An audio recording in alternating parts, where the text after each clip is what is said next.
Hi, I'm Doug Pat, and this is How to Architect. Today, we're going to design a house for Jay Leno. Not because I've been asked, but because he loves cars, and so do I. First, let me say that I'm going to condense things here quite a bit.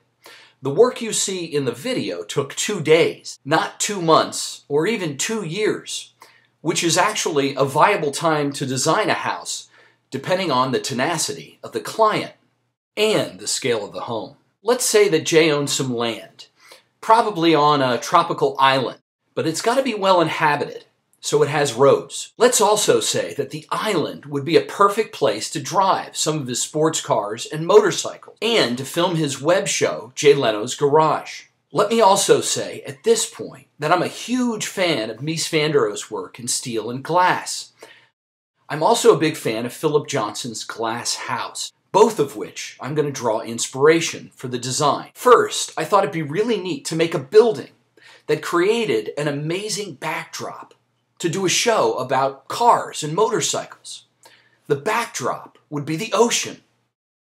So, if the building is going to be both a home and create a backdrop where you can shoot a show, it really serves 2 functions, which means you're talking about 2 distinct elements. So, my first couple sketches really separate the building into 2 distinct forms. One more private and one more public. The private being the living quarters, the public being the area where his web show might be filmed.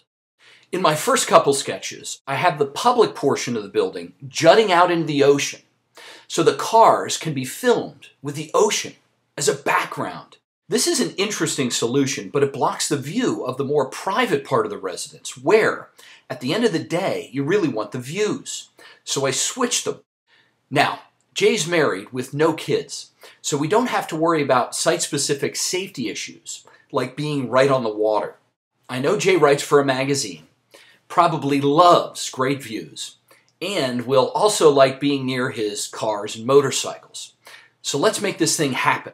The entire building is held off the ground, at least 1 story, and might even consist of some kind of treated lumber pier structural system that let it raise in height to avoid the rising tide. Or it might even float like a pier. Let's look at the site plan. In the more public section, where filming takes place, the cars might be let into the storage wing using a movable ramp of sorts, and they could lift onto the roof using elevators at either ends of the rectangular forms. The roof would be used for filming. The private portion of the house is 2-story. The first floor has all the living spaces, including mudroom, powder rooms, kitchen, dining, living, and family room at the end of the wing to really take advantage of the view. The second floor would include the bedrooms for guests, and the master suite out at the end of the form, like the family room, to take advantage of the views. The tower you see at the juncture of the 2 forms would be used for video production and broadcasting. There you go, Jay. Can I listen?